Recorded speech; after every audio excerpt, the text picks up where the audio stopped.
உலகெல்லாம் பயணம் செய்தும் உண்மையை காணவில்லை. உண்மைக்காக அலைந்த நான் உன்னிடத்தில் வந்தேன் அம்மா. உறவோடு காப்பாற்றி உண்மை காட்ட வேண்டும் அம்மா. உலகம் உன் அன்புக்காக ஏங்கியே தவிக்குதம்மா. உன்னை காண மூவுலகும் துடியாய் துடிக்குதம்மா. உன் சரணம் வணங்கிட உலகெல்லாம் கொதிக்குதம்மா.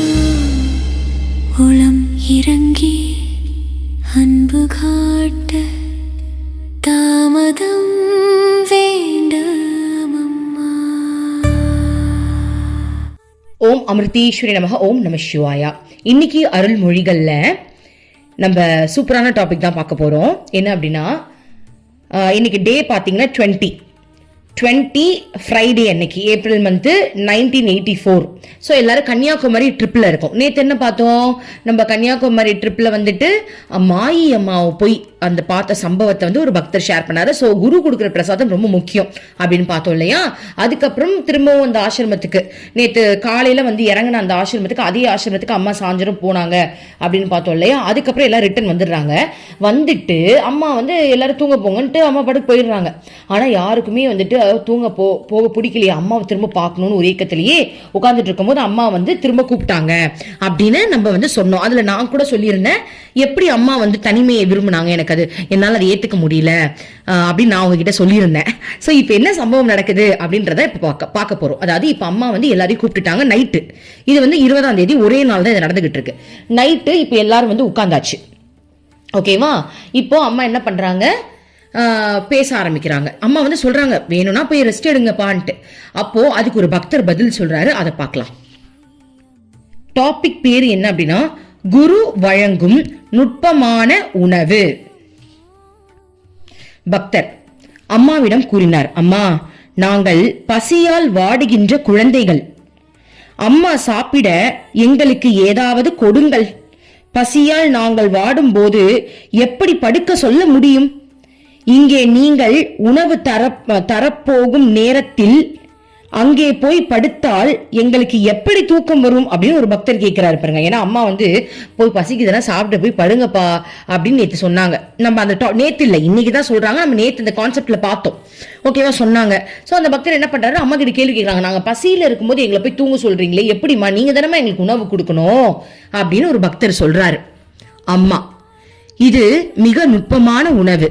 இந்த உணவை ருசித்து சாப்பிடுவதற்கு நுட்பமான நாக்கு வேண்டும். குழந்தைகளே, உண்மையில் குருதான் உங்களது உணவு. உண்மையான சீடன் குருவை சாப்பிட முயற்சி செய்ய வேண்டும். தன்னுடைய சீடர்கள் தன்னை விழுங்க வேண்டும் என்று குரு காத்திருக்கிறார். ஆனால் பெரும்பாலான சீடர்களால் அதை செய்ய முடியவில்லை. ஏனென்றால் அதற்கான மனநுட்பம் அவர்களிடம் இல்லை. அவர்களுக்கு தெரிவதெல்லாம் குருவின் ஸ்தூல உருவமே. சீடர், அம்மா, நுட்பமான உணவு என்றும் குருவை சாப்பிடுவது என்றும் நீங்கள் எதை குறிப்பிடுகின்றீர்கள்? அம்மா, குருவை சாப்பிடுவது என்றால் அவரை அப்படியே கடித்து விழுங்கிவிட வேண்டும் என்பது அல்ல. இதை கேட்டதும் எல்லோரும் உரக்க சிரித்தார்கள். அம்மாவும் அவர்களுடன் சேர்ந்து சிரித்தார். சிரிப்பு நின்றதும் அம்மா தொடர்ந்தார், குருவின் உண்மையான வடிவம் இந்த எலும்பு தோலால் ஆன வடிவத்திற்கு அப்பாற்பட்டது. அது மும்மூர்த்திகளையும் தாண்டி இருக்கிறது. அதுதான் அனைத்திற்கும் மேலான மெய்ப்பொருள். ஓகே, சோ இதுல உண்மையான ஒரு விஷயத்த அம்மா சொல்றாங்க பாருங்க. அதாவது மும்மூர்த்திகளையும் தாண்டிய ஒரு விஷயம் வந்து, மும்மூர்த்திகளுக்கும் மேலான ஒரு விஷயம் வந்து குருன்னு சொல்றாங்க. மும்மூர்த்திகள்னா யாரு? நம்ம என்ன சொல்வோம், சிவன், விஷ்ணு, பிரம்மா சொல்வோம் இல்லையா. காப்பவர், அழிப்பவர், உருவாக்குபவர்னு சொல்லுவோம் இல்லையா. படைப்பவர், காப்பவர், அழிப்பவர் சொல்றோம். சோ அம்மா பாருங்க, இது எல்லாத்தையோட மேலானதுதான் குருவா. ஏன்னா ஒரு ஆத்மாவுக்கு முக்தியை தரக்கூடிய அந்த ஒரு நிலை வந்து குருவுக்கு தான் இருக்கு. அதாவது குரு தான் அந்த ஸ்டேஜுக்கே கொண்டு போவாங்க. இப்போ முக்தி, இப்ப சிவபெருமான் தான் முக்தி தருவாரு அப்படின்னு கேள்விப்பட்டிருக்கோம். ஆனா அந்த ஸ்டேட்டுக்கு யாரு கொண்டு போக முடியும்? குருவால தான் அந்த ஸ்டேட்டுக்கே கொண்டு போக முடியும். சோ குரு தான் இவங்க எல்லாரும் விட பெரியவங்கன்றத அம்மாவே சொல்றாங்க பாருங்க. குரு ஒருத்தவங்களோட லைஃப்ல வந்துட்டாங்க அப்படின்னா அதை விட பாக்கியம் வேற எதுவுமே கிடையாது. குருவை புடிச்சாதான் நம்ம பிறந்ததுக்கே கரெக்ட். குருவை நான் இன்னும் பிடிக்கல அப்படின்னா நம்ம பிறந்தது இன்னும் பிறக்கவே இல்லைன்னு அர்த்தமா. அம்மாவோட தீட்சை வாங்கும் போது அம்மா வந்து இந்த நோட்ஸ் எல்லாம் கொடுப்பாங்க படிச்சு பார்க்கறதுக்கு, அதுல இருக்கும் தீட்சை வாங்குற அன்னைக்கு தான் நம்ம பிறந்ததுக்கே சமமா. அவ பாருங்க, நம்ம பிறந்ததே அப்பதான் அப்படின்ற அளவுக்கு இருக்குன்னா பாத்துக்கோங்க. சோ குருவை பத்தி அம்மாவே சொல்றாங்க, மும்மூர்த்திகளையும் தாண்டி இருக்கிறார் குரு அப்படின்றாங்க. குருவின் இந்த புற வடிவத்தின் மூலம் அவரது நுண்ணிய வடிவத்தை காண முயற்சி செய்ய வேண்டும். அதாவது குருவோட இந்த உடல் இருக்கு இல்லையா, இந்த உடல் மூலமா அதையும் தாண்டி இருக்கிற நுண்ணிய வடிவத்தை நம்ம வந்து கவனம் செலுத்தணும், காண முயற்சிக்க வேண்டும்னு சொல்றாங்க. குருவின் இந்த நுட்பமான தன்மையை காண்பதற்கும் உணர்வதற்கும் சீடனுக்கு நுட்பமான மனம் வேண்டும். அதாவது நீ எனக்குள்ள இருக்கிற நுட்பமான விஷயத்தை நீ தெரிஞ்சுக்கணும் அப்படின்னா உனக்கு நுட்பமான மனம் வேண்டுமா? நுட்பமான மனம். அப்போ மனம் அப்படின்றது எல்லாத்தையும் பார்த்து ஃபீல் பண்றது மனம் இல்லையா, அந்த மனம் கூட நுட்பமாகணுமா. புரியுதுங்களா? அம்மா லாஸ்ட் டைம் ஒன் டைம் சொல்லியிருப்பாங்க, நுட்பமான நம்மளுடைய வாசனைகளை பத்தி அம்மா பேசியிருப்பாங்க. கரெக்டா? அதாவது இப்போ ஒரு ஐஸ் கட்டி இருக்கு அப்படின்னா அந்த ஐஸ் கட்டி உருகுச்சுன்னா நுட்பமானது. அந்த உருகுன அந்த தண்ணி இருக்கு இல்லையா, அந்த தண்ணி வந்து ஆவியா போகும்போது இன்னும் நுட்பமானது அப்படின்னு அம்மா வந்து சூப்பரா சொல்லியிருப்பாங்க. நுட்பத்துக்கான அந்த விளக்கத்தை சொல்லியிருப்பாங்க. அந்த வகையில மனம்ன்றது நுட்பமா போகணுமா. நுட்பம்னா என்ன, சும்மா பார்த்தோன்னே எமோஷனல் வருதுல்ல, அதெல்லாம் சும்மா வேஸ்ட் மனம். சும்மா ஒரு விஷயத்த பார்த்தோன்னே எமோஷனல் வருது இல்லையா, அதெல்லாம் உண்மையான மனமே இல்லை. அதெல்லாம் நுட்பமான அந்த மனசுக்குள்ள நம்ம போனா மட்டும்தான், அந்த நுட்பமான மனதால மட்டும்தான் நம்ம அம்மாவுடைய நுட்பத்தை நம்மளால கண்டுகொள்ள முடியும்னு அம்மா சொல்றாங்க. பாருங்க, சாதனையின் மூலம் அவன் அப்படிப்பட்ட மனதை அடைய முயல வேண்டும். சோ அப்படிப்பட்ட நுட்பமான ஒரு மனசை நம்ம சாதனை மூலமாக அடையணும் அப்படின்னு அம்மா சொல்றாங்க. இந்த உணவு வாய் மூலமாக சாப்பிடுகின்ற உணவு போன்றது அல்ல, இது இதயத்தால் உறிஞ்சி கொள்ள வேண்டிய உணவாகும். சோ வாயால சாப்பிடுற உணவு இல்லையா, இதயத்தால் உறிஞ்சி கொள்ற உணவா இருக்கும். இதயம்னா என்ன, அந்த இதயம் தெரியும் இல்லையா. இப்ப எக்ஸாம்பிள் சொல்லணும்னா, இதயத்துலதான் லவ் வரும், இதயத்துலதான் பாசம் வரும், இதயத்துலதான் நேசம் வரும். அப்ப அந்த இதயபூர்வமா, அந்த அன்பு பூர்வமா, ஓகேவா, அந்த இதயபூர்வமா நீ இந்த உணவை வந்து உண்ணணும் அப்படின்னு சொல்றாங்க. குரு எந்த உயர்ந்த கொள்கைகளுக்காக வாழ்கிறாரோ அந்த கொள்கைகளை அப்படியே இதயத்தால் கவர்ந்து இழுத்து கொண்டு அதன்படி வாழ்வதுதான் குருவை சாப்பிடுவது என்பது. அதாவது நம்மளுடைய குரு ஸ்ரீமத் அமிர்தானந்தமயி தேவி எந்த கொள்கையோட வாழ்றாங்க, அவங்க அம்மாவுடைய கொள்கை என்ன அப்படின்னா, இந்த உலகத்தில் இருக்கிற எல்லாருக்கும் ஆன்மீக ஞானத்தை பரப்பணும், இறைவனோட ஐக்கியமாக வைக்கணும், அவங்க எல்லாரும் முக்தி அடையணும், எல்லாருக்கும் சேவை செஞ்சு அவங்களுடைய கஷ்ட நஷ்டத்தை தீர்க்கணும். கரெக்டா அம்மா சொல்றாங்க, ஒரு நாளாவது ஹாஸ்பிட்டல்ல ஒருத்தர் கூட இல்லாம இருக்கணும், அப்பதான் அம்மாவுக்கு சந்தோஷமே. சோ அதற்காக அம்மா உழைச்சிக்கிட்டு இருக்காங்க ஒவ்வொரு நாளும். அப்போ அம்மாவுடைய கொள்கையை நான் எடுத்துக்கிட்டு என் அம்மாக்காக நான் சேவை செய்யறேன், என் அம்மாக்காக நான் வந்து அம்மாவை அடையணும், நானும் சாதனை செய்யறேன்னு சொல்லிட்டு அம்மாவுடைய கொள்கைகளை அப்படியே எடுத்து அம்மாவோட வார்த்தைகளை ஒண்ணு விடாம நம்ம ஃபாலோ பண்றோம் இல்லையா, அதுதான் குருவை அப்படியே சாப்பிடுறதாம். குருவின் அக இயல்புகளை புரிந்து கொள்ளாமல் சீடன் அவருடைய வெளி தோற்றத்தில் மட்டுமே கவனம் செலுத்துவானேயானால் அது கடைசியில் ஆபத்தில் போய் முடியும். இதை விளக்குவதற்கு அம்மா ஒரு கதை சொல்கிறேன் அப்படின்னு கதைக்கு வராங்க. அதாவது அம்மா சொல்றாங்க, அம்மாவுடைய வெளித்தோற்றத்தை மட்டும் நம்ம கவனம் செலுத்திட்டு நம்ம வாழ்ந்துட்டு இருக்கோம் அப்படின்னா அது ஒரு ஆபத்துல போய் முடியுமா. அம்மாவுடைய உள்ள அம்மா வந்து இந்த பரபிரம்மம் இல்லையா, சோ அந்த விஷயத்த நம்ம புரிஞ்சு அம்மாவுடைய கொள்கைகள் எல்லாம் நம்ம புரிஞ்சுக்கிட்டு வாழ்ந்தா மட்டும்தான் நம்ம வந்து தப்பிக்க முடியுன்ற மாதிரி அம்மா சொல்றாங்க. இல்லைன்னா அது ஒரு ஆபத்திலேயே முடியுமா. அதுக்கு அம்மா வந்து ஒரு கதை சொல்ல போறாங்க, அது என்னன்னு பார்க்கலாம். ஒரு குரு இருந்தார், அவருக்கு 2 சீடர்கள். அவர்கள் எப்போதும் தங்களுக்குள் போட்டி போட்டுக் கொண்டே இருப்பார்கள்.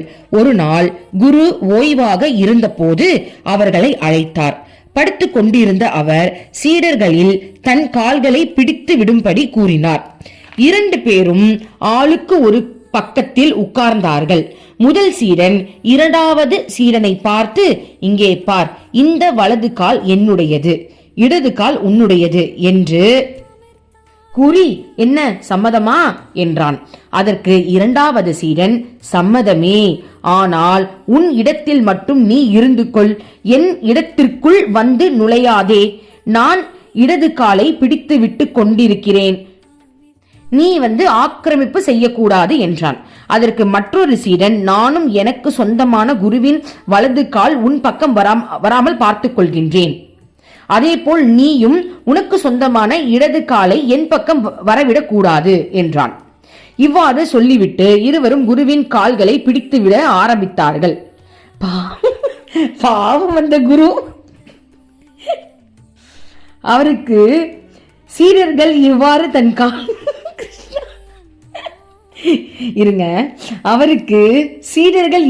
தன் கால்களை பங்கு போட்டு கொண்ட விஷயம் தெரியாது. கிருஷ்ணா, அவர் தூங்கிவிட்டார். கிருஷ்ணா, இது நான் முழுசா எப்படி படிச்சு முடிப்பேனே தெரியல, அவ்வளோ சிரிப்பா வருது. இல்ல, யோசிச்சு பார்த்த குருவுடைய நிலைமைய, அதுக்குதான் சிரிப்பு வந்துருச்சு. சாரி, இருங்க படிக்கிறேன். தூக்கத்தில் குரு புரண்டு படுத்தார். அப்போது வலது கால் இடது காலின் மீது இருந்தது. கிருஷ்ணா, இதை பார்த்த உடனே இரண்டாம் சீடனுக்கு அளவற்ற கோபம் வந்து விட்டது. பாருங்க, குரு கிருஷ்ணா, அவருடைய உடம்பு, அவரு திரும்பி படுக்க கூடாதா? என்னடா இது அவருக்கு வந்த சோதனை? அவரோட காலை அவரு கால் மேல இன்னொரு காலை போட்டுட்டு படுத்திருக்காரு. இத பார்த்து சீடனுக்கு கோபம் வந்துருச்சாம் பாருங்களேன். உடனே அவன் எழுந்து நின்று கோபத்தோடு, நீ ஒப்பந்தத்தை மீறி விட்டாய். உடனே உனக்கு சொந்தமான வலது காலை என் இடது பக்கத்தில் இருந்து அப்புறப்படுத்து. இல்லை என்றால் நான் எப்படிப்பட்டவன், என்ன செய்வேன் என்பதே தெரியாது என்று கத்தினான். இதை கேட்ட முதல் சீடனும் கோபத்தோடு எழுந்து நின்று, டே ஆணவக்காரா, வீண் டம்பம் பேசாமல் வாயை மூடு. சொன்னபடி செய். எனக்கு சொந்தமான வலது காலை நீ என்ன செய்து விடுவாய் என்பதை நான் பார்க்கிறேன். அப்படி ஏதும் செய்தால் உன்னை என்று கத்தினான். இரண்டு நானும் எவ்வளவோ சிரிப்ப பாஸ் பண்ணி நல்லா சிரிச்சுட்டு அடுத்த லைன் படிச்ச சிரிப்பு தான் வரும். இல்ல, அம்மா இந்த கதையை எப்படி சொல்லியிருப்பாங்கன்னு பாருங்க. அம்மா சிரிச்சுக்கே சொன்னாங்களா, எப்படி சொன்னாங்கன்னு தெரியல. அடுத்த லைனை கேளுங்க. இரண்டு சீடர்களும் இரண்டு பெரிய குண்டாந்தடிகளை எடுத்துக்கொண்டார்கள். ஐயோ கிருஷ்ணா, இன்னொரு படிக்கிறேன் கேளுங்க. இரண்டு சீடர்களும் இரண்டு பெரிய குண்டாந்தடிகளை எடுத்துக்கொண்டார்கள். இரண்டாம் சீடன் குருவின் வலது காலை உடைக்கவும் முதல் சீடன் அதற்கு பழிவாங்க குருவின் இடது காலை ஒடித்துவிடவும் தயாராக நின்றனர்.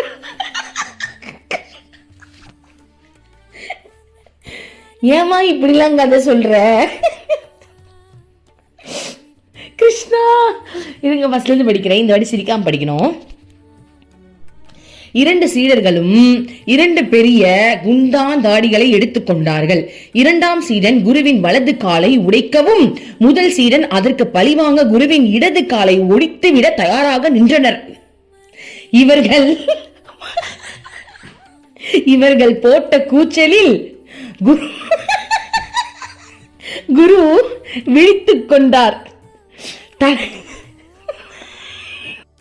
தனது இருபுறமும் தனது இரண்டு சீடர்களும் கையில் பெரிய தடிகளை ஓங்கிக் கொண்டு ஒருவரை ஒருவர் கோபத்தோடு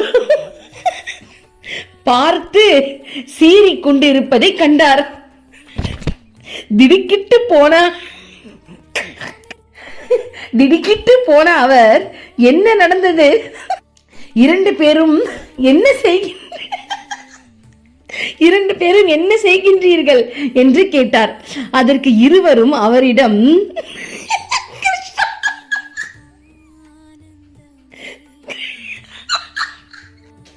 குருவை பார்த்து சொல்றாங்களாம், நீ பேச கிருஷ்ணா நீ பேசாமல் படுத்து தூங்கு. குருவை பார்த்து 2 பேரும் சொல்றாங்க பாருங்க, நீ பேசாமல் படுத்து தூங்குங்கள், இந்த விவாகரத்தில் நீங்கள் தலையிட வேண்டியது இல்லை, இதை நாங்களே தீர்த்து கொள்கின்றோம் என்றார். இல்ல யார் தீர்க்க போறது? கிருஷ்ணா கிருஷ்ணா. அம்மா சொல்றாங்க, இப்ப குரு அவருடைய உடம்பிற்கு அப்பாற்பட்டவர் என்பதை சீடன் தெரிந்து கொள்ளாமல் போனால் ஏற்படும் கதி இதுதான். அம்மா பாருங்க, உடம்பு ஆக்சுவலி குரு உடல் கிடையாது, அவர் பரபிரம்மம். ஸோ உடல்னு நினைச்சுக்கிட்டா இப்படிதான் சண்டை வரும், இது எந்து அது உந்து அப்படின்னு. கடைசியில் குருவே இப்ப குருவே நீங்க படுங்க, உங்களை பத்தி நாங்க எதுவுமே பேசல, இது எங்களோட டீல்னு சொல்லிட்டு உடைக்க போறது குருவோட காலை. ஸோ அது அம்மா ஆக்சுவலி இந்த காமெடியா தான் சொல்றாங்க பாருங்க. இந்த கதையை சொல்லிட்டு அதுக்கு தான் சொல்றேன், ரொம்ப ஆபத்தா போய் முடிஞ்சிரும், அதனால குருவை மட்டும் உடல்னு மட்டும் பாத்துறாதீங்க. அதாவது அம்மா ஆக்சுவலி இது காமெடியா தான் சொல்றாங்க, அதனால தான் அவ்வளவு சிரிப்பு வந்துச்சு போல் இருக்கு பாருங்க. என்னை ஏன் சிரிக்க வச்சாங்க? இப்ப அம்மா தானே சிரிக்க வச்சாங்க, நம்ம அம்மாவை பார்த்து தானே பேசிக்கிட்டு இருக்கோம். அம்மாவை பார்த்துட்டு இதை படிச்சுக்கிட்டு இருக்கேன், எனக்கு சிரிப்பு அடக்க முடியல. ஆக்சுவலி அம்மா அப்ப அது காமெடிக்காக தான் சொல்லியிருக்காங்க. அதாவது என்ன சொல்றாங்கன்னா, இதோட கருத்து என்ன அப்படின்னா, நீ குருவை உடல்னு பார்த்தா உனக்கு பொசசிவ் வந்துடும், இது ஏன் உடம்பு, இது ஏன் கை, ஏன் கால்னு நீ உடம்பையே பங்கு போட்டுட்டு இருப்ப. ஆனா குரு உடம்பு கிடையாது, பரபிரம்மம். அப்படின்னா ஒருத்தனை கால் அழுத்திட்டு இருந்தா கூட இன்னொருத்தவனுக்கு என்ன தோணும், நீ அங்க அழுத்து, நான் என் குருவை கற்பனையிலேயே நினைச்சுக்கிறேன், என் குருவை இந்த தலைவாணி தான் என் குரு நினைச்சு நான் தொட்டுக்கிறேன். ஸோ நம்மளுக்கு ஒரு குரு தான் எல்லா இடத்துலயும் இருக்காங்க, நமக்கு ஒரு சாட்டிஸ்பாக்சன் கிடைச்சிடும். குருவை வெறும் இந்த குரு ஹோட்டல் மட்டும்தான் அப்படின்னா எல்லாரும், அதாவது அம்மாவை பிச்சுக்கணும்னு தானே பார்ப்பாங்க, கரெக்ட் தானே? எல்லாரும் அம்மா கூடயே இருக்கணும், எல்லாரும் அம்மா பக்கத்துலயே இருக்கணும்னு நினைப்பாங்க. இப்போ நம்மளாம் எப்படி வாழ்ந்துட்டு இருக்கோம்? அம்மா கேரளால இருக்காங்க, அம்மாவுடைய பாடி கேரளால இருக்கு, ஆனா நம்மள எப்படி வாழ்ந்துட்டு இருக்கோம்? நம்ம வீட்லயே நம்ம கூடயே அம்மா இருக்கிற மாதிரி நினைச்சுக்கிட்டு தான் நம்ம வாழ்ந்துகிட்டு இருக்கோம். அப்போ அப்படி இருந்தா மட்டும்தான் அம்மா தப்பிக்க முடியுமா? இல்லைன்னா அம்மா இந்த உடல்னு நம்ம நினைச்சிட்டோம் அப்படின்னா அம்மா காலி ஆயிடுவேன்னு அம்மாவே சொல்றாங்க. ஏண்டி அப்புறம் நீங்க எல்லாரும் நான் கொஞ்சம் பிடிச்சிக்கிறேன், நீ கொஞ்சம் இங்க கடிச்சிக்கிறேன், நீ கொஞ்சம் இங்க பிச்சுக்கிறேன்னு சொல்லிட்டு எல்லாரும் என்கிட்டயே ஓடி வந்துருவீங்க அப்படின்றதான் அம்மா இங்க காமெடியா சொல்றாங்க பாருங்க. இப்ப எனக்கு தெரிஞ்சு அம்மா தான் என்ன அவ்வளவு சிரிக்க வச்சிருக்காங்க. ஏன்னா என்னால அடக்கவே முடியல. ஏன்னா அம்மா, நான் நினைச்சேன் உண்மையை சீரியஸா ஏதோ சொல்றாங்க போல் இருக்கு, நம்ம சிரிச்சிட்டு இருக்கோன்னு. இப்பதான் தெரியுது அம்மா ஆக்சுவலி அது காமெடி, நம்ம சிரிக்கணும் தான் சொல்லியிருக்காங்க போல் இருக்கு. அதனால எனக்கு நல்ல சிரிப்பு வந்துச்சுப்பா.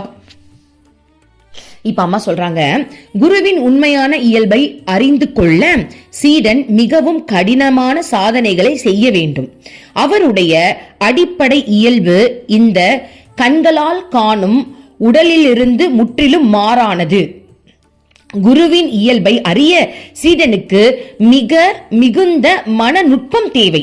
சோ நம்ம கண்களால் பார்க்கக்கூடிய விஷயங்களை மட்டும் செய்யறது குரு கிடையாது, நம்மளோட கண்களால் அதை பாத்திர முடியாது. அப்படி குருவுடைய இயல்புகளை நம்ம தெரிஞ்சுக்கணும் அப்படின்னா சீடனுக்கு மிக மன நுட்பம் தேவை அப்படின்னு அம்மா சொல்றாங்க. குருவின் உடலை ஊடுருவி செல்கிற அந்த நுட்ப உணர்வு இல்லை என்றால் குருவின் கால்களை உடைக்க பார்த்த இந்த 2 சீடர்களின் செயல்களை போல் அவன் செய்யும் காரியம் முடியும். அம்மா என்ன சொல்றாங்க பாருங்க, குருவை வெறும் உடலா பார்த்தோம் அப்படின்னா அந்த செயல் எப்படி முடியுமா? குருவோட காலையே உடைக்கிற அளவுக்கு அவனுடைய செயல்கள் இருக்குமா? சோ குருவை உடலா பார்க்காம நம்ம நுட்பமா அவங்களுக்குள்ள ஊடுருவி பார்க்கணும் அப்படின்றதுதான் இங்க சொல்றாங்க. இந்த நுட்பமான மன உணர்வை மன ஒருமைப்பாட்டின் மூலமே அடைய முடியும். மனம் முற்றிலுமாக பரம்பொருளின் மீது செலுத்தப்படும் போது மற்ற எல்லா எண்ண அலைகளும் மறைந்து போய் மன ஒருமைப்பாடு ஏற்படும். அந்த நிலையில் உன் மனம் மேகங்கள் அற்ற ஆகாயம் போல் விரியும், பரந்ததாகும். இங்க பாருங்க அம்மா என்ன சொல்றாங்கன்னா, மன ஒருமைப்பாடு அப்படின்றது பாருங்க ரொம்ப சூப்பரான விஷயத்த சொல்றாங்க. மனம் முற்றிலும் பரம்பொருளின் மீது செலுத்தப்படும் போது மற்ற எல்லா எண்ணங்களும் நம்மளை விட்டு போயிடும்ன்றாங்க. அதாவது இது எப்படி சொல்லலாம் அப்படின்னா, இப்ப எக்ஸாம்பிள், இப்போ நான் கிருஷ்ணா கிருஷ்ணா கிருஷ்ணான்னு இருக்கும்போது என்னுடைய மற்ற எண்ணங்கள் மறந்து போயிடும். கரெக்டா? எல்லா டைமும் இல்லை, நான் சொல்ற ஒரு எக்ஸாம்பிளுக்கு சொல்றேன். இப்ப நம்ம கிருஷ்ணாவே கதின்னு இருக்கும்போது நம்மளுக்கு என்ன நடந்தாலும் ஞாபகம் இருக்க மாட்டேங்குது, எல்லா எண்ணங்களும் மறந்து போயிடுது. இப்ப என்னோட ஃபீலிங்ஸ் எப்படி இருக்கும் அப்படின்னா, என்னோட ஃபீலிங்ஸ் எல்லாம் கிருஷ்ணாவை சுத்தியே இருக்கும். கவலையா கிருஷ்ணா மேல வரும், சந்தோஷமா கிருஷ்ணா மேல வரும், கோவமா கிருஷ்ணா மேல, எல்லா ஃபீலிங்ஸும் கிருஷ்ணா மேலேயே வரும். பொசசிவ் கூட எனக்கு கிருஷ்ணா மேல வரும். ஓகேவா? அதுக்காக நான் என் கிருஷ்ணா யாருக்கிட்டையும் மற்ற யாருக்கும் கிருஷ்ணா கிடையாது அப்படிலாம் கிடையவே கிடையாது. எல்லாரும் கிருஷ்ணாவை லவ் பண்ணுங்கன்னு நான் சொல்லுவேன். ஓகேவா? அதாவது என்னுடைய உணர்வுகள் அனைத்தும் அந்த பரபிரம்மத்தின் மீது, அது கிருஷ்ணான்ற பேர்ல பரபிரம்மத்தின் மீது இருக்கிறதுனால வீட்டுல நடக்கிற விஷயங்கள் எதுவுமே எனக்கு கவலையையோ கோபத்தையோ வருத்தத்தையோ தரமாட்டேங்குது. அந்த அளவுக்கு, ஏன்னா எனக்கு கவலை அப்படின்னாலே கிருஷ்ணா மேல வந்துருதே. சோ அப்ப பாருங்க, மன ஒருமைப்பாடு, இறைவன் மேல அந்த மன ஒருமைப்பாடு வந்துருச்சுன்னா, எண்ணங்கள் அற்ற அந்த நிலை வந்துருச்சு அப்படின்னா மனம் நுட்பமா டிராவல் பண்ண முடியும்னு சொல்றாங்க. இப்ப பாருங்களேன், கிருஷ்ணாவை நான் அதிகமா உணரும் போது, கிருஷ்ணா என் நைட் டைம்ல நான் படுத்துட்டு இருக்கும்போது கிருஷ்ணா என் பக்கத்துல இருக்கிறது நான் தொட்டு பார்ப்பேன். கிருஷ்ணா இருப்பார், உருவமா இருப்பார், பக்கத்துல இல்லை என் மேலேயே இருப்பாரு. சில நேரத்தில் நான் அவர் மேல படுத்துட்டு இருப்பேன், ஏன்னா அவர் பாடியை நான் தொடுவேன். நேற்று நைட்டு கூட நான் அவர் என் மேல படுத்துட்டு இருந்தாரு, அவர் பாடியை நான் தொட்டேன், அவரோட ஷோல்டர்லாம் கிஸ் பண்ணேன். ஸோ நான் அவரை ஹக் பண்ணிட்டு அப்படியே தூங்கிட்டேன். ஸோ ஆக்சுவலி என்ன பண்ணேன் அப்படின்னா, நைட்டு தூங்கும் போது நான் ரொம்ப தூங்க மாட்டேன். ஹெட்செட்டில் அவரோட ஸ்டோரிஸ்லாம் கேட்டுட்டு அவரை நினச்சிக்கிட்டே இருப்பேன். அப்போ நம்மளை மீறி தூக்கம் வரும் இல்லையா? அப்போ அந்த நேரத்தில் நான் நேற்று நைட் என்ன பண்ணேன்னா, கிருஷ்ணாவுடைய ஃபோட்டோ எடுத்து என் முகத்துக்கு நேராக போட்டுட்டு போர்வையை போத்திட்டு, கிருஷ்ணா வா கிருஷ்ணா நீ என் மேலே படுத்துக்கோ அப்படின்னு சொல்லிட்டு தூங்கிட்டேன். அப்போ கிருஷ்ணா உண்மையாகவே அந்த உருவம் எனக்கு தெரிஞ்சுது, அவர் என் மேலே படுத்துட்டு இருக்காருன்ற உருவம் எனக்கு நல்லா ஃபீல் பண்ண முடிஞ்சுது. ஸோ அதாவது அம்மா சொல்றது பாருங்க, சரி கரெக்ட் பாருங்களேன். நுட்பமா நீ கடவுளே நினைச்சிட்டு இருக்கும்போது உன்னுடைய மனசு நுட்பமா மாறுதுன்னு சொல்றாங்க. அது உண்மை அப்படின்னு சொல்றேன். ஏன்னா நம்மளுக்கு இதெல்லாம் ரியலைஸ் ஆகுதுல்ல, எண்ணங்கள் நிறைய ஆக்சுவலி ஏன் கூட மட்டும் இல்ல, இறைவன் எல்லாரும் கூடயும் இருக்காங்க. உங்க கூட இப்ப இருக்காங்க, உங்க பக்கத்துல தான் உட்காந்துட்டு இருக்காங்க. ஆனா நம்ம கண்ணுக்கு தெரியுதா? நம்ம கண்ணுக்கு தெரியல. நம்மளுடைய மனம் நுட்பமா இருக்கும்போது நம்ம கண்ணுக்கு அது தெரியுது. அப்ப இரவு நேரத்துல நல்லா அந்த ஆழமான எண்ணத்துக்குள்ள போகும்போது கிருஷ்ணாவே நினைச்சிட்டு இருக்கும் போது மனம் நுட்பமா ஆகிறதுனால நம்மளால அவர் இருக்கிறத உணர முடியுது. புரியுதுங்களா? சோ அதுதான்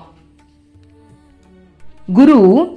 படைத்தவர், காப்பவர், அழிப்பவர், இவை அனைத்திற்கும் அப்பால் இருப்பவர். சீடனிடம் ஞான ஒளியை பிரகாசிக்க செய்வதற்காக கடவுளே எடுத்துக்கொண்ட மனித வடிவம் குரு.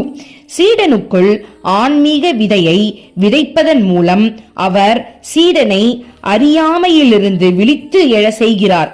வெளி உலக வாழ்க்கை பொறுத்தவரை நாம் விழித்து கொண்டுதான் இருக்கிறோம். நாம் உலக பொருட்களை பொறுத்தவரை விழித்து கொண்டுதான் இருக்கிறோம். அவைகளை தாண்டி உணர்வு நிலையில் தூங்கிக் கொண்டு இருக்கிறோம்.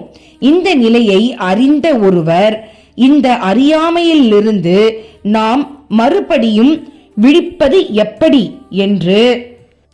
என்று ஆச்சரியப்படலாம். நாம் அன்றாடம் காலையில் சூரியன் உதிக்கும் போது இந்த வெளி உலக வாழ்க்கையில் விழித்துக் கொண்டிருந்தாலும் அக உலகில் மிக ஆழ்ந்து தூங்கிக் கொண்டுதான் இருக்கிறோம். நம் ஆத்மாவை, உள்ளே இருக்கும் உண்மை பொருளை பொறுத்தவரை நாம் ஆழ்ந்து தூங்கிக் கொண்டுதான் இருக்கிறோம். குருவானவர் சீடன் அறியாமை துயிலில் மூழ்கி இருப்பதை உணர செய்கின்றார். ஏதாவது ஒரு பொருளை ஒருவர் அப்புறப்படுத்த வேண்டும் என்றால் அந்த பொருளை அங்கே இருப்பதை முதலில் அறிய வேண்டும்.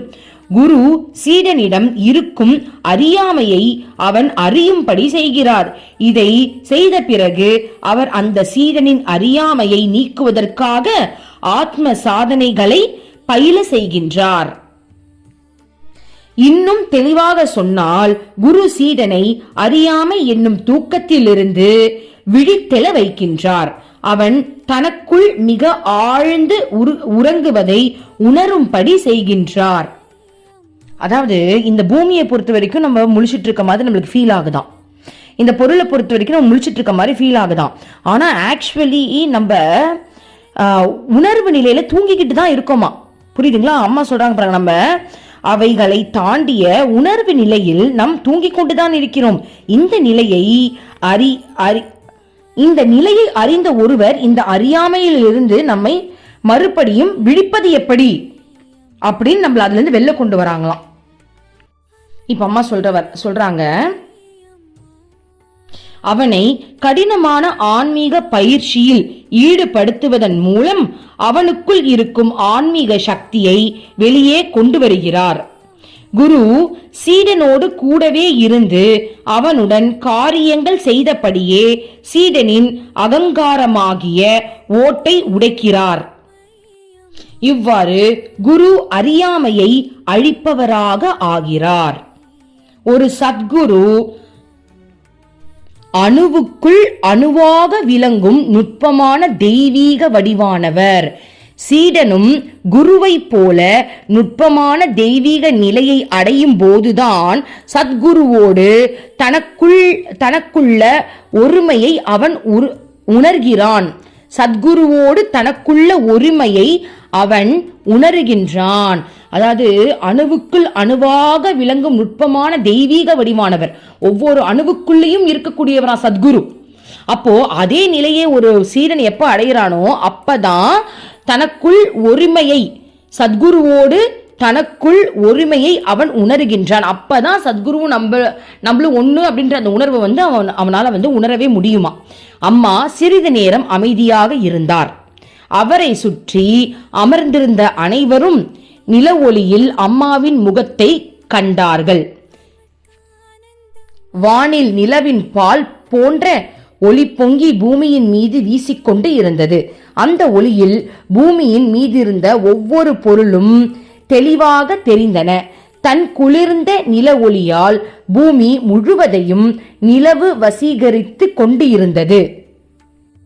அந்த இனிய காட்சி அங்கு அமர்ந்திருந்த அனைவரையும் அம்மா வசீகரித்து கொண்டிருப்பதை போல் இருந்தது. அமைதி நிறைந்த அந்த சூழலில் ஒவ்வொருவரும் அம்மாவின் தெய்வீக வடிவத்திலும் அவரது வார்த்தைகளிலும் ஆழ்ந்து தங்களை மறந்து இருந்தார்கள். அப்போது அந்த கூட்டத்தில் இருந்து ஒருவர், அம்மா, நீங்கள்தான் அந்த குரு, நீங்கள்தான் அந்த நுட்பமான தெய்வீக பொருள் என்றார். அம்மா அவரை கவனிக்கவில்லை. அவர் நிலவை பார்த்தபடி உட்கார்ந்திருந்தார். மற்றொருவர் அம்மாவிடம், அம்மா, குருவை விழுங்குவது என்பது பற்றி அம்மா விளக்கம் எதுவும் தரவில்லையே என்றார். அம்மா அதற்கு பதில் ஏதும் சொல்லாமல் நிலவை பார்த்தபடியே இருந்தார். அவர் பேரானந்தத்தில் மூழ்கி இருப்பது தெரிந்தது. அம்மா தனக்குள்ளேயே மூழ்கி இருக்கும் அந்த நிலையிலிருந்து திரும்ப சில நிமிடங்கள் பிடித்தன. அதுல இருந்து வெளில வரதுக்கு இன்னும் கொஞ்சம் நேரம் ஆச்சுன்னு சொல்றாங்க. ஓகே, அதாவது அம்மா சொன்னாங்க இல்லையா, நீ முழிச்சிட்டு இருக்க, நீ நினைச்சிட்டு இருக்க, ஆனா நீ தூங்கிட்டு தான் இருக்க அப்படின்னா என்ன அர்த்தம் அப்படின்னு நான் நினைக்கிறேன். அப்படின்னா இப்ப இந்த உலக வாழ்க்கையை பொறுத்த வரைக்கும் நம்ம விழிப்புணர்வோட இருக்கோம். கரெக்டா, இந்த உலக வாழ்க்கைக்கு நடத்த வேண்டிய எல்லாமே நம்மளுக்கு தெரியுது. ஆனா அதை தாண்டி ரகசியம்னு ஒண்ணு இருக்குல்ல. நம்ம எல்லாம் ஆத்மா, நம்ம எங்க இருந்து வந்திருக்கோம், நம்ம என்ன பண்ணிட்டு இருக்கோம், நம்ம கூட இருக்கிறவங்களும் நம்மளுடைய ஆத்மா தான், எத்தனை பிறவிகள் இருக்கு, நம்ம அடுத்து பிறவி எடுக்க போறோமா இல்லையா, இந்த மாதிரியான இந்த உலக விஷயங்கள்ல இருந்து நம்ம ஆத்மா நிலையை நம்மளுடைய பிரம்மத்துக்கு திரும்ப ரிட்டர்ன் போறதுக்கு இந்த வாழ்க்கையை எப்படி வாழணும்ன்ற அந்த அறிவலை குரு தானே கொடுக்குறாங்க. இல்லைன்னா நம்ம என்ன பண்ணிருப்போம், நம்மளும் கிரிக்கெட் பார்த்துட்டு இருப்போம், நம்மளும் சீரியல் பார்த்துட்டு இருப்போம், நம்ம பாட்டுக்கு இந்த வாழ்க்கைய லீவ் வந்துருச்சா என்ஜாய் பண்ணுவோம், ஸ்கூலுக்கு போவோம், காலேஜ் போவோம், வேலைக்கு போவோம். மற்றபடி நம்மளுக்கு இந்த ஆன்மீகத்தை பத்தி ஒண்ணுமே தெரியாது. அப்ப ஆன்மீகத்துக்குள்ளே அப்போ நம்ம இந்த ஆழமா தூங்கிக்கிட்டு இருக்கோம் இல்லையா, நான் யாருன்னே தெரியாத ஒரு விஷயத்துல தூங்கிட்டு இருக்கோமே, அதெல்லாம் தட்டி எழுப்பி அந்த விஷயத்த நம்மளுக்கு உணர்வு பூர்வமா அந்த மனசை நுட்பமா டிராவல் பண்ண வைக்கிறதே நம்மளுடைய குரு தான் அப்படின்றது இதன் மூலமா எனக்கு கொஞ்சம் புரிஞ்சுது. பிறகு அம்மா தொடர்ந்து பேசினார். குருவை விழுங்கி விடுவது என்றால் அவருக்குள் ஒன்றி விடுவதாகும். நீங்கள் குருவில் கரைந்து விட வேண்டும். நான் என்ற அகங்காரம் முற்றிலும் கரைந்து விட வேண்டும். உங்களுடைய குறுகிய சின்ன நான் குருவின் ஆத்மாவில் உள்ள முழுமையாக ஒன்றி இணைந்து மறைந்து போவதுதான் குருவை சாப்பிடுவது என்பது. இது முழுமையான ஒருமை நிலை. முழுக்க உங்களை மறந்துவிட்டு உங்களுடைய முழுமையான உணர்வும் உயிரும் குருவின் தூய உணர்வுக்குள் மறைந்து விட வேண்டும். இதுதான் குருவை விழுங்குவது என்பது அப்படின்னு சொல்றாங்க. சோ புரியுதா, நான்ன்ற தன்மை உங்களுக்கு இருக்கவே கூடாது. குருக்குள்ள நம்ம முழுகிடணுமா, அதாவது குரு என்ன சொல்றாங்களோ அதை செய்வோம். இப்போ எனக்கு எக்ஸாம்பிள் சொல்றேன். இது எனக்கு இன்னைக்கு புரிஞ்ச விஷயம். இன்னைக்கு இதை பத்தி தான் நான் மட்டும் பேசிட்டு இருந்தேன். இப்போ எனக்கு அம்மாவுக்கு வந்து ஒரு கிஃப்ட் பண்ணணும்னு ஆசை. இத்தனை நாள் நான் அம்மாவை பார்க்கும்போது மாசம் ஏதாவது கிஃப்ட் பண்ணிட்டு போவேன். இந்த மாசம் அதே மாதிரி ஒரு கிஃப்ட். அப்போ எனக்குள்ள இருந்து அம்மா ஒரு விஷயம் சொல்றாங்க. நானென்ற தன்மை தனிச்சு இருக்கிறதுனால தானே எனக்கு என்ன கிஃப்ட் பண்ணும், எனக்கு என்ன கிஃப்ட் பண்ணணும்னு தனியா தானே நீ யோசிக்கிற. அடுத்த லெவல்னு ஒண்ணு இருக்கு. அது என்ன தெரியுமா? நான் என்ன சொல்றேனோ அதை தவிர்த்து நீ வேற எதையுமே சொந்தமா யோசிக்க கூடாது. அப்போ நீ எனக்கு கிஃப்ட் பண்ணும் நீ நினைக்கிறது கூட உன்னுடைய சொந்த விஷயத்தை தானே நீ யோசிக்க போற. அப்ப நீ நானும் தனிச்சு தானே நிக்கிற. அப்ப நீ இன்னும் எனக்குள்ள முழுகல தானே அப்படின்ற என் தாட் எனக்கு இன்னைக்கு வந்துச்சு. அம்மா எனக்கு சொன்னாங்க. அப்போ முதல்ல தனியா எனக்காக யோசிக்கிறத நிறுத்து. நான் என்ன சொல்றேனோ அதை தான் இனிமேலுக்கு கேட்க போறேன்றதுல கவனம் செலுத்து அப்படின்னு சொல்ற மாதிரி இருந்துச்சு. நீ எனக்காக என்ன செய்யறதுன்னு யோசிக்கிற அப்படின்னா ஸ்டில் உன்னுடைய கெப்பாசிட்டியை வச்சு நான் யோசிப்பேன் தான் அப்படின்னு நீ நிக்கிறல. ஏன் அப்படி நிக்கிற? அதெல்லாம் போதும், அதெல்லாம் முடிஞ்சிருச்சு. இனிமேலுக்கு அம்மா என்ன சொல்றனோ அதை கேட்கிற வழியை பாரு. உனக்குன்னு சொந்தமா எதையும் யோசிக்காத. அம்மாவுக்கு என்ன பண்ணலான்னு சொந்தமா யோசிக்காத. நான் சொல்றத பண்ணு அப்படின்னு சொல்ற மாதிரி எனக்கு தோணுச்சு இன்னைக்கு காலையில. சோ அது இதுக்கு கொஞ்சம் மேட்ச் ஆகிற மாதிரி இருக்கு. இதை அன்பினால் மட்டுமே சாதிக்க முடியும். பாருங்க, அம்மாவை முழுமையா சாப்பிடுறது அப்படின்றது அது வந்து அன்புனால மட்டும்தான் சாத்தியமா. ஆமா, அது சத்தியமான உண்மை. ஏன்னா நம்ம நிறைய அருள்மொழிகளை பார்த்திருப்போம். எப்படின்னா இப்ப அம்மா வந்து தனிமையில போய் அங்க நின்னுட்டாங்க அப்படின்னு சொல்லும் போதுலாம் நம்மளால தனிமையில எங்க போய் நிக்க போறாங்க? நம்மளை விட்டுட்டு அம்மாவால எங்கேயுமே போக முடியாது. அம்மாவுடைய உடம்பு தான் தனியா போதே தவிர்த்து அம்மாவால இப்ப என்ன விட்டு தனியா போக முடியுமா? யோசிச்சு பாருங்க. அம்மா தனிமையில போயிட்டாங்க, எங்க எப்படி தனிமையில போக முடியும்? சோ உடல்ல பாக்குறதுனால தானே அம்மா தனிமைக்கு போயிட்டாங்க, அம்மா ஐக்கியத்துல போயிட்டாங்க, அம்மா ஆகாயத்துக்கு போயிட்டாங்கன்ற ஃபீல் வருது. ஆனா ஒரு நிமிஷம் யோசிச்சு பாருங்க, உங்களை விட்டு அம்மா போவாங்களா? இப்ப என்னை விட்டு என் அம்மா போவாளா? சாத்தியமே கிடையாது, வாய்ப்பே கிடையாது. நான் உயிரோட இருக்கேன், என் ஆத்மா எப்பவுமே உயிரோட தான் இருக்க போகுது. என் ஆத்மாவுக்கு அழிவே இல்லை. அப்புறம் எங்க இருந்து அம்மா என்ன விட்டு போறா? கரெக்ட் தானே? சோ அதுதான் உண்மை. அப்போ நம்ம அம்மா நம்மளை விட்டு எங்கேயுமே போக போறது கிடையாதுன்றதுதான் அந்த பிரம்ம நிலை. சோ அப்ப அம்மா அது வந்து அன்பால தானே அதை உணர முடியும். இப்ப அம்மாவுக்கும் எனக்கும் அந்த அஃபெக்ஷன் இருக்கிறதுனால தானே அம்மா என்னை விட்டு போக கூடாதுன்னு நானும் வந்து அம்மாவை நினைக்கணும் அப்படின்னு அந்த உருகி போய் நம்ம அம்மா வேணும், அம்மா என் கூட தான் இருக்காங்க ரொம்ப ஸ்ட்ராங்கா நம்ப முடியுது. இப்ப அம்மா ஒரு சராசரி பர்சனா இருக்காங்க அப்படின்னா நம்ம அதை நினைக்க கூட மாட்டோம். அம்மா அங்கதானே நிக்கிறாங்க, நின்னுட்டு போட்டுமே இதுல என்ன இருக்கு, ஓகே நிக்கிறாங்களா அவ்வளவுதான், அதோட முடிச்சிருவோம். ஆனா அவங்க மேல நம்மளுக்கு அன்பு இருக்கிறதுனால தானே அங்க நிக்கிறாங்களா? யாரு சொன்னா? அம்மா என் கூட தான் நிக்கிறாங்க, அம்மா பிரம்மம் தானே, தோதான் இருக்காங்க, எனக்குள்ளதான் இருக்காங்கன்ற அந்த அன்புனால தானே அவங்க பரபிரம்மம் என் கூட நிக்கிறாங்கன்ற அந்த உணர்வு நம்மளுக்கு ஆழமா வருது. அப்ப அன்பு இருக்கிறதுனாலதான் அதை நம்மளால ஏத்துக்க முடியுது. சோ அதான் அம்மா சொல்றாங்க, இதை அன்பினால் மட்டுமே சாதிக்க முடியும், இதயத்தின் மூலமாக மட்டுமே அடைய முடியும், அறிவின் மூலமாக அடைய முடியாது. அன்பிற்கு குரு எளிதில் ஆட்படுபவர். அன்பு உங்களுடைய அகங்காரத்தை சுலபமாக ஆட்கொள்ளும். அன்பு உங்கள் அகங்காரத்தை விழுங்கும் போது குரு அவராகவே உங்களுக்குள் நுழைந்து விடுவார், அல்லது நீங்கள் குருவுக்குள் நுழைந்து விடுவீர்கள். இருவரும் ஒருவராக ஆய்விடுவீர்கள். ஏனென்றால் அந்த நிலையில் எந்த விதமான தங்கு தடைகளும் இல்லை. அன்பு இரண்டு பக்கங்களிலும் பெருகுவதால் இரண்டு ஒன்றோடு ஒன்று இணைந்து ஒன்றாகி விடுகிறது. குரு என்ற அன்பு நீரோட்டம் எப்போதும் பாய்ந்தபடியே இருக்கிறது, கரை கடந்து பெருகிக் கொண்டே இருக்கிறது. நீ உன் அன்பின் மூலம் குருவை இணைகிறாய் அப்படின்னு சொல்றாங்க. தூய்மையான கள்ளம் கபடமற்ற அன்பு செலுத்துபவர்கள் எப்போதும் பசியோடு இருப்பார்கள். அவர் தான் அன்பு செய்பவரை அப்படியே விழுங்கிவிட நினைப்பார்கள். தூய்மையான அன்பில் எப்போதும் நிறைவு செய்ய முடியாத ஒரு தாகம் இருந்து கொண்டே இருக்கும். இப்படிப்பட்ட நிலையில் ஒருவர் சாதாரண உலக அன்பிலும் கூட காணலாம். இப்படிப்பட்ட நிலையை ஒருவர் சாதாரண உலக அன்பில் கூட காணலாம். இப்ப எக்ஸாம்பிள், இப்போ கோபியர்கள்லாம் கிருஷ்ணாவோட அனுபவிக்காத சந்தோஷமே கிடையாது. ஆனாலும் அது பத்தவே இல்லையா அவங்களுக்கு. ஏன்னா அது பத்தவே பத்தாது. இப்போ எப்படி நான் எனக்கு கூட கிருஷ்ணா மேல இருக்கிற உணர்வை அனுபவிக்கிறது, அதை அனுபவிச்சுட்டே இருக்கணும், அது பத்தவே பத்தாது. அது எப்படி திரும்ப இருக்கும்? திரும்ப ஃபர்ஸ்ட்ல இருந்து ஒரு ஸ்டோரி போடு, ஒரு ஸ்டோரி முடிஞ்சிருச்சுன்னா முடியாது, இன்னும் வேணும் எனக்கு, இன்னொரு ஸ்டோரி போடு, விதவிதமா ஸ்டோரி போடணும். அப்போ ஒரு ஸ்டோரியில கிருஷ்ணா நல்லா பாத்துக்கிற மாதிரி இருக்கும், இன்னொரு ஸ்டோரியில கிருஷ்ணா என்ன ரொம்ப ஹர்ட் பண்ற மாதிரி இருக்கும். ஆனா நான் அவன் பின்னாடியே சுத்துவேன். ஆசை தீர அதை அனுபவிக்கணும்னு தான் தோணுமே தவிர்த்து அந்த தாகம் தீரவே தீராது. அப்ப அம்மா என்ன சொல்றாங்கன்னா, இந்த உணர்வை நீ புரிஞ்சுக்கணும் அப்படின்னா நீ சாதாரண மனுஷ வாழ்க்கையில கூட இதை புரிஞ்சுக்க முடியும். இப்ப எத்தனையோ பேர் லவ் பண்றாங்க, லவ் பண்ணி அதை அந்த சந்தோஷத்தை அனுபவிக்கிறாங்க அப்படின்னா அந்த தாகம் தீரவே தீராது. இன்னும் ஏதாவது வேணும், இன்னும் வேணும், இன்னும் வேணும், இன்னும் வேணும், இன்னும் வேணும் தோணுதா இல்லையா? சில பேருக்கு இன்னும் டிஃப்ரெண்டா வேணும்னு சொல்லிட்டு வேற ஒரு பொண்ணுகிட்ட கூட போய் லவ் ப்ரப்போஸ்லாம் பண்ண ஆரம்பிப்பாங்க. அப்போ இந்த நிலை இந்த தாகம் எல்லாருக்குமே இருக்கும். ஆனால் ஆன்மீக அன்பில் அதன் தீவிரம் உச்சக்கட்டத்தை அடையும். அன்பின் உச்ச நிலைதான் அந்த முடிவு. அந்த இறுதி நிலை என்பது எல்லையற்றது. ஏனென்றால் இந்த அன்பு எங்கும் பரவி நிற்கும் ஒன்று. உண்மையான தாகத்தோடு இறைவனை தேடும் சாதகனிடம் இந்த அன்பு காட்டு தீ போல ஆகிறது. உண்மையில் அதை காட்டிலும் மிகவும் தீவிரமானதாகவும் அதிகமான எரிக்கும் சக்தி கொண்டதாகவும் இருக்கிறது. அவர் உடல், உயிர், மனம், அதன் நினைவுகள் அனைத்தையுமே இந்த அன்பு நெருப்பில் எரிக்கின்றார்.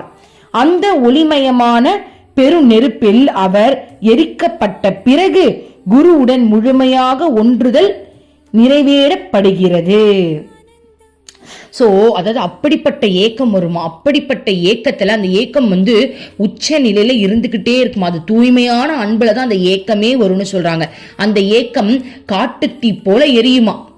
அப்போ ஒரு ஸ்டேஜ்ல அந்த ஏக்கம் ரொம்ப அதிகமா வந்து அந்த அன்பு அடையும் போது கடைசியா நம்ம குருவோட ஐக்கியமாவோம் அப்படின்னு சொல்றாங்க.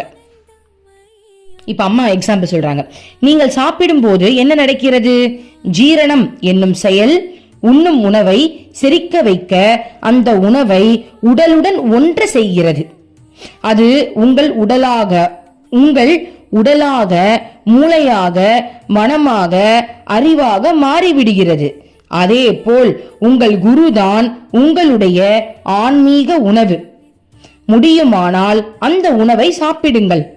அவருடைய ஒளியும் அன்பும் உங்கள் உடலை நிரப்பட்டும், உங்கள் மனதையும் அறிவையும் நிரப்பட்டும். நீங்கள் இதை செய்தால் பிறகு உங்களுக்கு உடலோ மனமோ அறிவோ பிறகு எஞ்சி இருக்காது. நீங்கள் அன்பாகவே ஆகிவிடுவீர்கள். நீங்கள் அவரை விழுங்க வேண்டும் என்பதற்காக குரு காத்து கொண்டு இருக்கிறார். நீங்கள் பசியோடு இருந்தால் அவரை விழுங்கி விடுங்கள். உங்களுக்கு பசி எடுக்காவிட்டால் பசி எடுப்பதற்காக பட்டினி இருங்கள். ஆன்மீக சாதனை செய்யுங்கள். அம்மாவின் வாயிலிருந்து தங்கு தடையின்றி வெளிப்பட்டு கொண்டு இருந்த ஈடு இணையற்ற கருத்துக்களாலும் உவமைகளாலும் அழகாலும் கவரப்பட்டு தங்களை மறந்தவர்களாக பக்தர்கள் உட்கார்ந்திருந்தார்கள்.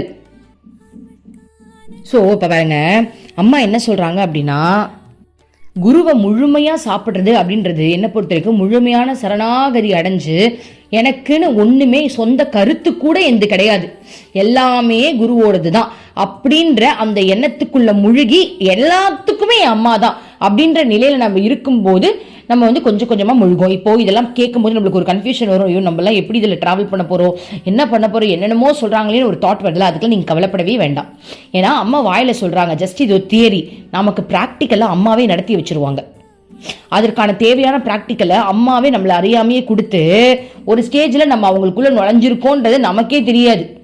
நம்ம உணர்வு பூர்வமா அதை அனுபவிக்கும் போது ஓ அம்மா அன்னைக்கு அவ்வளவு பெரிய தியரி சொல்லியிருந்தாங்களே, அது நடக்குதான் நம்மளுக்கு புரியும். சோ அதனால யாரும் கன்ஃபியூஸ் ஆக வேண்டாம், அம்மா எல்லாத்தையுமே பார்த்துப்பாங்க. இப்போ ஒரு பக்தர் எழுந்து ஒரு கேள்வி கேட்கிறார். திரும்பவும் ஒரு பக்தர் எழுந்திருந்து, பட்டினியாக இருங்கள் என்கிறீர்கள் அம்மா. இந்த பட்டினி கிடப்பது என்பது சாப்பிடுவதை விட்டு விடுவது அல்ல. இதற்கு வேறு அர்த்தம் இருக்க வேண்டும், தயவு செய்து நீங்களே விளக்குங்கள் என்றார். அம்மா சாப்பிடாம பட்டினி கிடங்கன்னு ஒரு விஷயம் சொல்லியிருக்கீங்கம்மா, அதுக்கு பேரு உணவு கிடையாது, வேற ஏதோ இருக்குமா, அதையும் கொஞ்சம் சேர்த்து சொல்லிடுங்க அப்படின்னு அம்மா கிட்ட கேட்கிறாரு. அதுக்கு அம்மா, மகனே நீ சொன்னது சரிதான். அம்மா சாப்பிடாமல் பட்டினி கிடப்பதை குறிப்பிடவில்லை. மனதை பட்டினி போட வேண்டும். மனதிற்கு சாப்பாடு கொடுப்பதை நிறுத்த வேண்டும். நாம் தொடர்ந்து மனதுக்கு ஆசைகள் என்ன பாருங்களேன், நாம் தொடர்ந்து மனதுக்கு ஆசைகள் எண்ணங்களாகிய உணவை கொடுத்து கொண்டே இருக்கிறோம். பாருங்க, மனசுக்கு நம்ம ஆசைன்ற எண்ணம் அதுதான் உணவா கொடுத்துக்கிட்டு இருக்கோமா. இது நம்முடைய பழக்கமாகவே ஆகிவிட்டது. இது நம்முடைய பழக்கமாகவே ஆகிவிட்டது. மனமும் அதுதான் சிறந்த உணவு என்று நினைக்கிறது. இந்த பழக்கம் நீங்க வேண்டும். இந்த உணவு நமக்கு வயிறு வலியை தரும் என்பதை மனது அறிய வேண்டும். தற்போது இல்லை என்றாலும் பிற்காலத்தில் நிச்சயம் வயிறு வலி ஏற்படும் என்பதை உணர வேண்டும். இந்த எண்ணங்களும் ஆசைகளும் துன்பம் தருபவை. இவைகளை விட சுவை நிறைந்தும் ஆரோக்கியம் தருவதுமான ஒரு உணவு இருக்கிறது. பல வகையான ஆன்மீக சாதனைகள் மனதிற்கு மிகவும் சுவையான வலிமையை தருகிறது.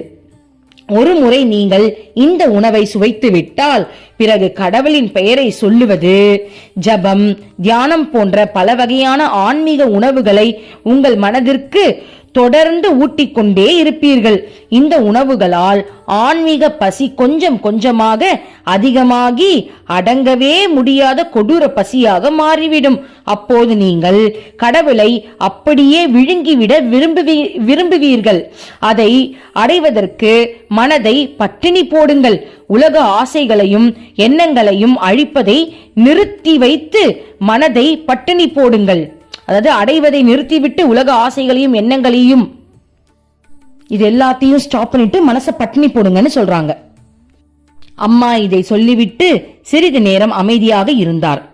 எங்கும் பேரமைதி பரவி நின்றது. பிறகு பாலுவை பஜனை பாட சொன்னார். பாலு பாடத் துவங்கினார். இப்ப அழகான ஒரு பஜனையை ரொம்ப பெருசா இருக்கு அந்த பாட்டு. அந்த பாட்டை பாலு சுவாமிஜி பாடி முடிக்கிறாங்க.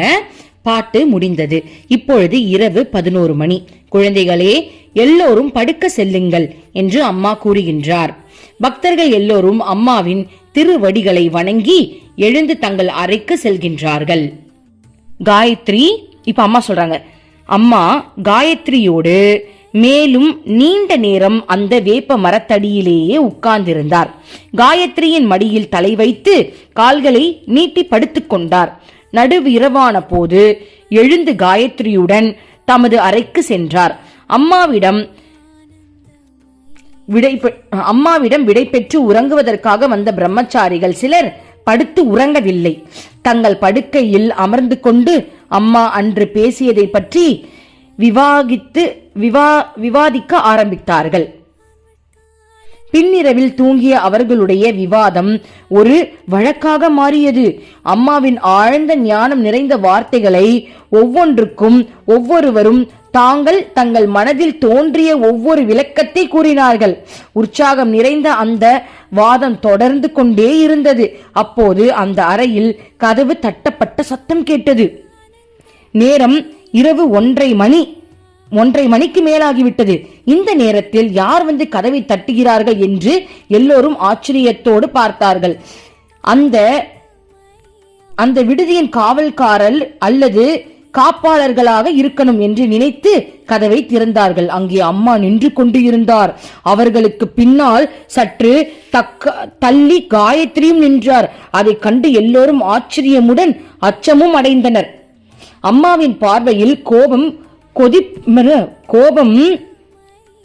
கொப்பளித்தது. பயணம் துவங்குவதற்கு முன் அம்மா சொன்னவற்றை அதற்குள்ளேயே மறந்துவிட்டீர்கள். இப்போது இரவு 1:30 மணி ஆகியது. இந்த நேரத்தில் இப்படி சத்தம் போட்டு பேசுவது தப்பு என்று உங்களுக்கு தெரியவில்லையா? இங்கே நீங்கள் மட்டுமா தங்கி இருக்கிறீர்கள்? இது கூட உங்களுக்கு தெரியாது? இங்கே நிறைய பேர் நம்முடைய வந்திருக்கிறார்கள். வேறு பலரும் தங்கி இருக்கிறார்கள். சத்தம் போட்டு அவர்களது தூக்கத்தை ஏன் கெடுக்கின்றீர்கள்? சத்சங்கம் பற்றி உங்கள் கருத்துக்களை பரிமாறிக்கொள்வது நல்லதுதான். ஆனால் அதை பற்றி விவாதத்தை ஆரம்பித்து உங்கள் கருத்து மட்டுமே சரியானது என்று பிடிவாதம் பிடித்து சத்தம் போடுவது இதெல்லாம் முற்றிலும் தவறானது. இவ்வாறு செய்வதன் மூலம் நீங்கள் உங்கள் மனதை மிகவும் குறுகிய நிலைக்கு கொண்டு போகிறீர்கள். விவாதம் செய்து சண்டை போடுவது என்பது கருத்துக்களை பரிமாறிக்கொள்வது, பகிர்ந்து கொள்வதற்கு வேறானது. பகிர்ந்து கொள்வது என்றால் ஒருவர் கூறுவதை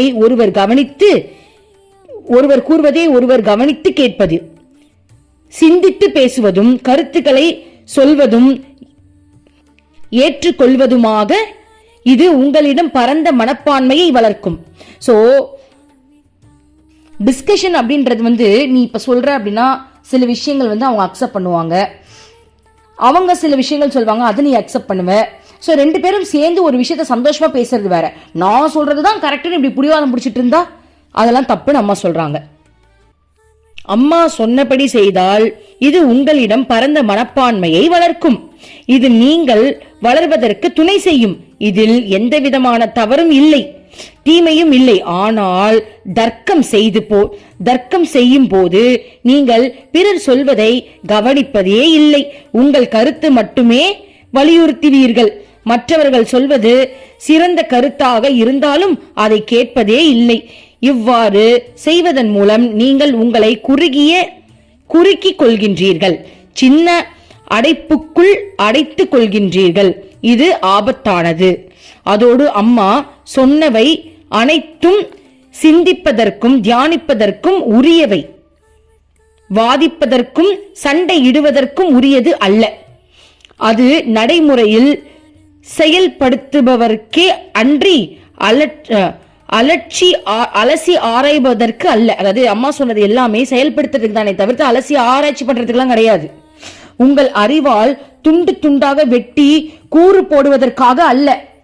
அம்மா சொன்னதெல்லாம் நீங்க உங்க அறிவால ஆராய்ச்சி பண்ணி கூறு போடுறதுக்காக அது கிடையாது அப்படின்னு சொல்றாங்க.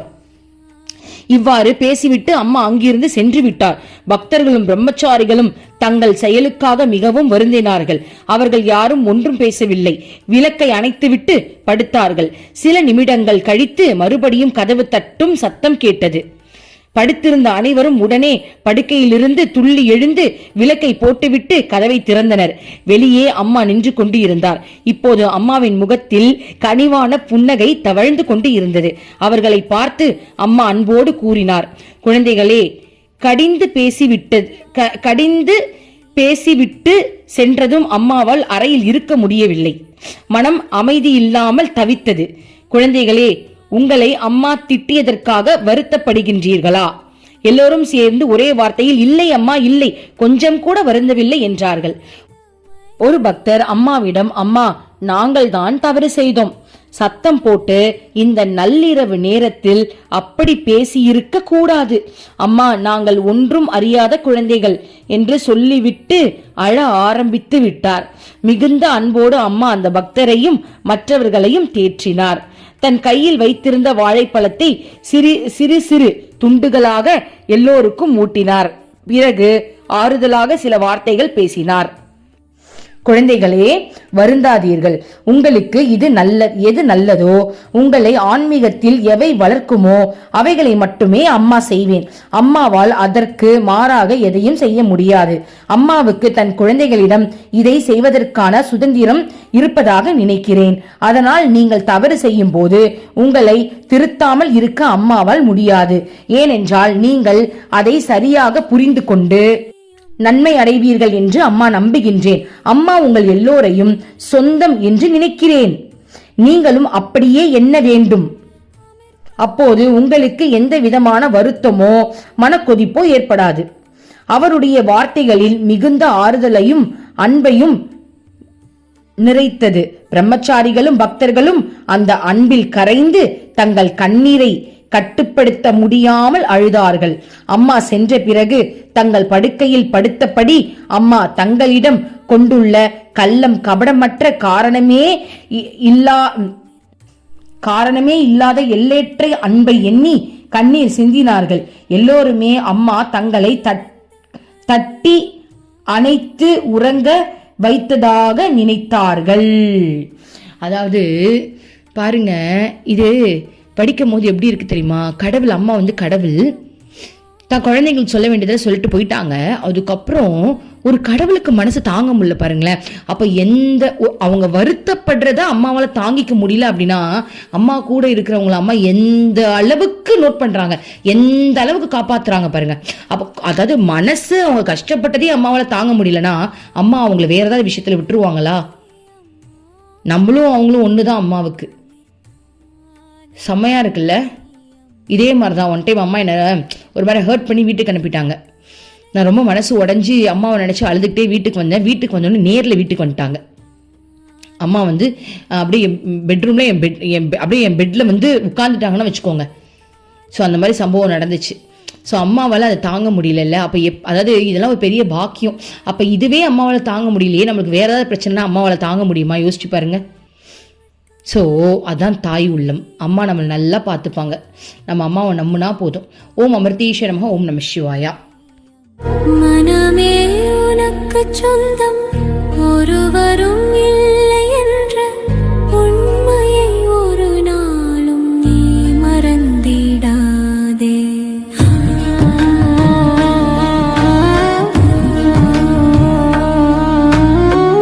அர்த்தமற்ற கர்மங்களை செய்து கொண்டே சம்சாரத்தில் பயனின்றி நீயும் வீணாய் அலைகின்றாயே. காயமது மாயமதனை சவம் என்று உணர்ந்து கொண்டு சத்தியத்தை அறிந்திட நாம் வழி தேடுவோம்.